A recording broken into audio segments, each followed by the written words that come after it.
Selamat pagi saudara-saudaraku yang baik. Puji syukur dan terima kasih kepada Tuhan. Dia memberi nafas kehidupan, sekaligus melengkapi kita dengan segenap bentuk keperluan hidup kita. Pagi ini, kita membuka mata dan merasakan betapa baiknya Tuhan atas kita. Firman Tuhan yang kita renungkan pagi ini, Yesaya 60 ayat 12.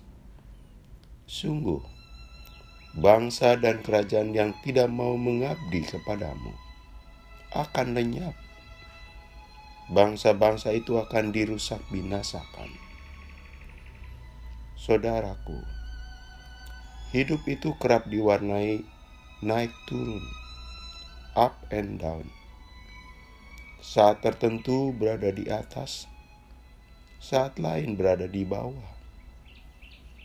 Hidup itu bagaikan air laut mengalami pasang dan surut.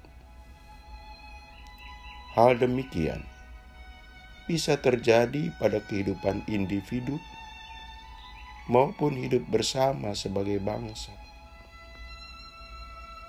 Banyak berterbaran contoh nyata di hadapan kita. Saya ambil salah satunya sebagai contoh, yakni orang bernama Oei Tiong Ham dari Semarang,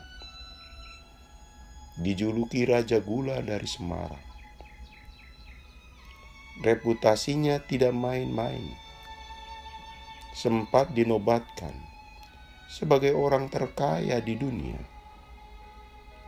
Mengapa?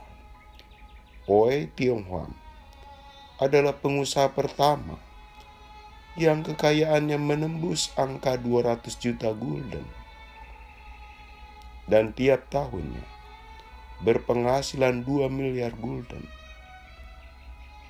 Sekarang tidak berbekas kekayaan yang melimpah itu, kecuali gedung 1-2 yang kini dimiliki pemerintah. Saudaraku, kitab Yesaya menubuatkan bahwa bangsa-bangsa besar akan runtuh. Pada gilirannya, Yerusalem akan mengalami kebangkitan.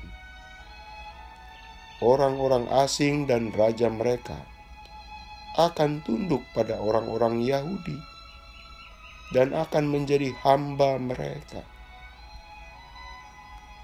Yerusalem mengalami perubahan. Kota itu akan menjadi cahaya atau terang. Sedangkan bangsa-bangsa lain akan mengalami situasi kemunduran. Terutama jika mereka tidak mau mengabdi kepada orang-orang Yahudi. Mereka yang menolak mengabdi akan menanggung resiko. Apa itu? Mereka akan lenyap dan dirusak binasakan. Jadi mengabdi merupakan kata kunci. Mau mengabdi akan terus eksis. Menolak mengabdi berakibat fatal. Saudaraku, perubahan demikian tentu luar biasa. Orang-orang Yahudi menjadi penentu kesinambungan kehidupan bangsa lain. Sebelumnya, bangsa-bangsa itu adalah bangsa adik kuasa, superpower. Sedangkan orang-orang Yahudi sendiri sebagai orang-orang buangan. Sabda firman Tuhan menyatakan adanya perubahan. Jika bangsa-bangsa itu tidak siap dengan perubahan, resikonya kebesaran mereka akan lenyap. Kini mereka harus mengabdi, bukan tuan di hadapan orang-orang Yahudi. Mengabdi seakan sikap sederhana, padahal tidak, sebab menentukan kelanggengan dan masa depan sebuah bangsa. Saudaraku, di lereng puncak gunung di daerah Colorado, Amerika Serikat, terdapat puing-puing pohon raksasa. Menurut ahli, pohon itu bertahan 400 tahun. Bijinya disemai saat Columbus mendarat di San Salvador. Semasa masih hidup, pohon itu telah tersambar petir 14 kali. Tak terhitung kena longsoran salju dan tamparan angin badai. Tetapi selama 4 abad tetap bertahan. Sampai suatu waktu, serombongan kubang kecil menyerang pohon itu dan akarnya. Serangga itu mula-mula memakan kulit pohon itu. Dilanjutkan bagian dalam pohon itu. Apa yang terjadi? Pohon yang tetap berdiri kokoh selama 4 abad. Badai, petir, dan cuaca ekstrim tak mampu menumbangkannya. Tapi, sepasukan serangga kecil yang jika kita pencet oleh tangan kita pasti mati, berhasil menumbangkannya. Saudaraku, kebesaran seseorang, demikian juga kejayaan sebuah bangsa, bisa jadi tidak tumbang oleh serangan yang besar-besar.